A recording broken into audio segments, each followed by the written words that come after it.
काकी, अंजलि दीदी के लिए शहर से फोन आया है। जल्दी से भेजो दुकान पे, नहीं तो फोन कट जाएगा। हाँ हाँ बेटा, अभी भेजती हूँ। अंजलि बेटा, तेरे लिए शहर से फोन है। सब काम छोड़ के जल्दी जाके सुन ले, नहीं तो फोन कट जाएगा। हाँ माँ, अभी जाती हूँ। जरूर मीनाक्षी दीदी का फोन आया होगा। हाय अंजलि।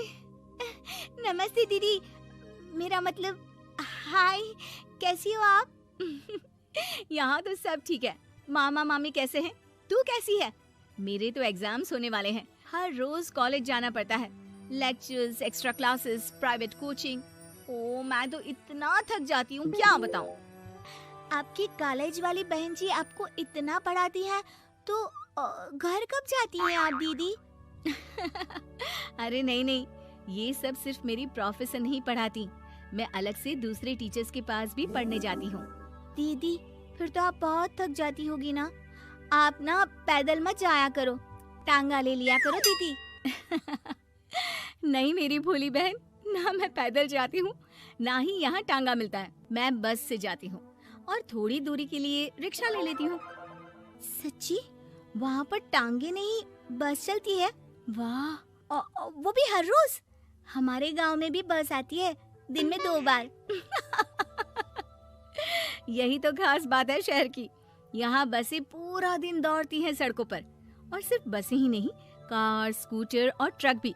और तो और थोड़ी दूरी पर तो हवाई जहाज भी है, जहाँ से हवाई जहाज आसमान में उड़ते हैं।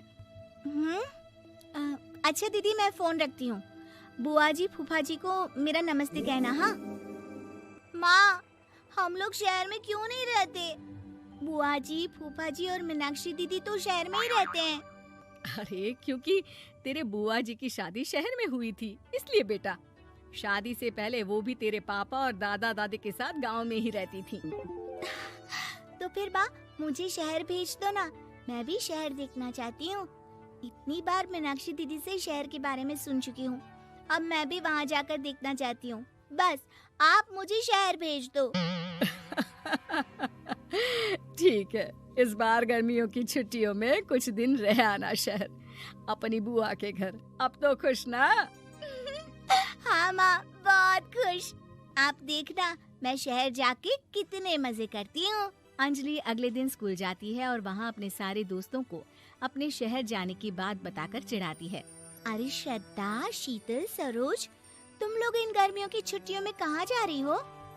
एकादशी वाले गांव के मेले में। हम तो दूसरे गांव में नानी के घर जाएंगे, उनका घर नहर के किनारे है, बड़ा मजा आएगा। हम इस बार कहीं नहीं जा रहे, बल्कि हमारे घर में रहने के लिए मेहमान आएंगे। और तू? अरे मेरा क्या है, मैं तो बस पास वाले शहर जा रही हूँ, अपनी बुआ जी के घर। वहीं रहूंगी कुछ दिन।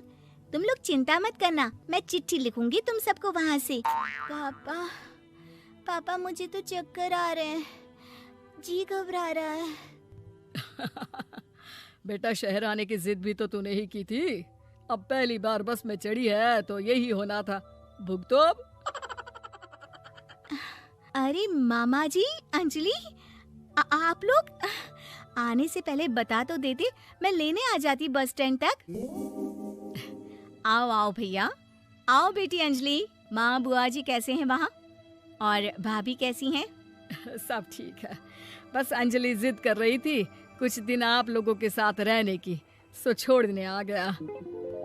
दीदी, आप मुझे शहर घुमाने ले जाओ ना, मुझे भी शहर देखना है। हाँ हाँ, चल तैयार हो जा जल्दी से। अंजलि तैयार होने जाती है और कुछ देर बाद जब बाहर आती है तो अरे ये क्या कर दिया तूने? मार्केट तक ही तो जाना है। इतनी डार्क रेड लिपस्टिक, इतने बड़े बड़े झुमके और चूड़ियां और चेहरे पर इतना सारा पाउडर। मेरी बहन, ऐसे नहीं चलेगा, जा और ये सब हटा के आ। अरे कैसे, क्यों? मैंने शहर आने के लिए इतनी मेहनत से ये सब इकट्ठा किया था। और वैसे भी मैंने देखा है मोहल्ले की राधा काकी के टीवी पर एक फिल्म चल रही थी, उसमें हीरोइनें ना ऐसे ही तैयार होकर जाती है घूमने। सब पता है मुझे, मैं तो ऐसे ही जाऊंगी दीदी। अंजलि शहर की चकाचौंध को देखकर बहुत हैरान और खुश होती है। ऊंची ऊंची इमारतें, सड़क पर दौड़ती गाड़ियाँ, बड़ी बड़ी दुकानें, उसकी एक्साइटमेंट का ठिकाना नहीं था। दीदी, ये छोटा सा कमरा सड़क के किनारे क्यों रखा है? इसमें कौन रहता होगा? ये कमरा नहीं, पीसीओ है, पीसीओ। यहाँ पर लोग फोन करने आते हैं, सिक्का डालकर। ओह, हमारे गांव में तो दुकान पे ही जाते हैं बात करने। अच्छा चल, तुझे रेस्टोरेंट में खाना खिलाने ले चलती हूँ। Excuse me, 2 plate noodles please and 2 Cola. Meenakshi को ऑर्डर प्लेस करते हुए अंजलि बहुत ध्यान से देखती है और थोड़ी ही देर में ऑर्डर लेकर वेटर आ जाता है और खाना टेबल पर रख देता है। अरे, ये लंबी लंबी सेवइयाँ खाते कैसे हैं दीदी? और इसके साथ कोई अचार, प्याज, मूली कुछ भी नहीं दिया, बस ये छोटा सा पेट खुजाने वाला दे दिया है। गांव में तो छोटे छोटे चावल ही होते हैं जो कि हाथ से ही खा लेती हूँ। अब इसे कैसे खाऊं दीदी? एक्सक्यूज मी, एक चम्मच प्लीज, और लिटिल प्याज और अचार और मूली और एक गिलास मट्ठा, वो बाद में। हाँ। अब ये सब सुनकर आसपास बैठे लोगों को हंसी आ जाती है। मीनाक्षी भी अपनी हंसी किसी तरह रोकने की कोशिश करती है और वेटर मुस्कुराता हुआ वहाँ से चला जाता है। अंजलि समझ नहीं पाती कि सब किस बात पर हंस रहे थे, लेकिन वो छिप जाती है। दीदी, मुझे लगता है कि मुझे इन सेवइयों को ऐसे ही खा लेना चाहिए, इसी पेट खुजाने वाले कांटे के साथ। एक काम कर, तू मुझे खाते देख, जैसे मैं खाऊं तो भी वैसे ही खा ले। ठीक है दीदी। अंजलि खाते खाते नूडल्स में सिरका ज्यादा डाल देती है, फिर ऊपर से नमक दानी से खेलते हुए काफी नमक भी अनजाने में छिड़क लेती है। अरे, ये क्या क्या खा लिया? अरे हाय हाय, कितना कड़वा है। पानी पानी, ये काला शरबत ही पी लेती हूँ। और जल्दबाजी में अंजलि जल्दी जल्दी कोला पी लेती है, जिससे उसके नाक में झंझनाहट होती है। दीदी, मुझे ले चलो यहाँ से, मैं ये सब शहरी खाना नहीं खा सकती। अब शर्म के मारे मीनाक्षी अपनी बहन को वापस घर ले जाती है और कहती है कि देख अंजलि, माना कि शहर और गांव एक दूसरे से बहुत अलग है, लेकिन इसका मतलब ये नहीं कि हमेशा शहर ही बेहतर हो और उस वजह से हमें वो सब करना पड़े जो हम नहीं कर सकते। शहर में सहूलतें तो हैं ही, पर चुनौतियां भी हैं।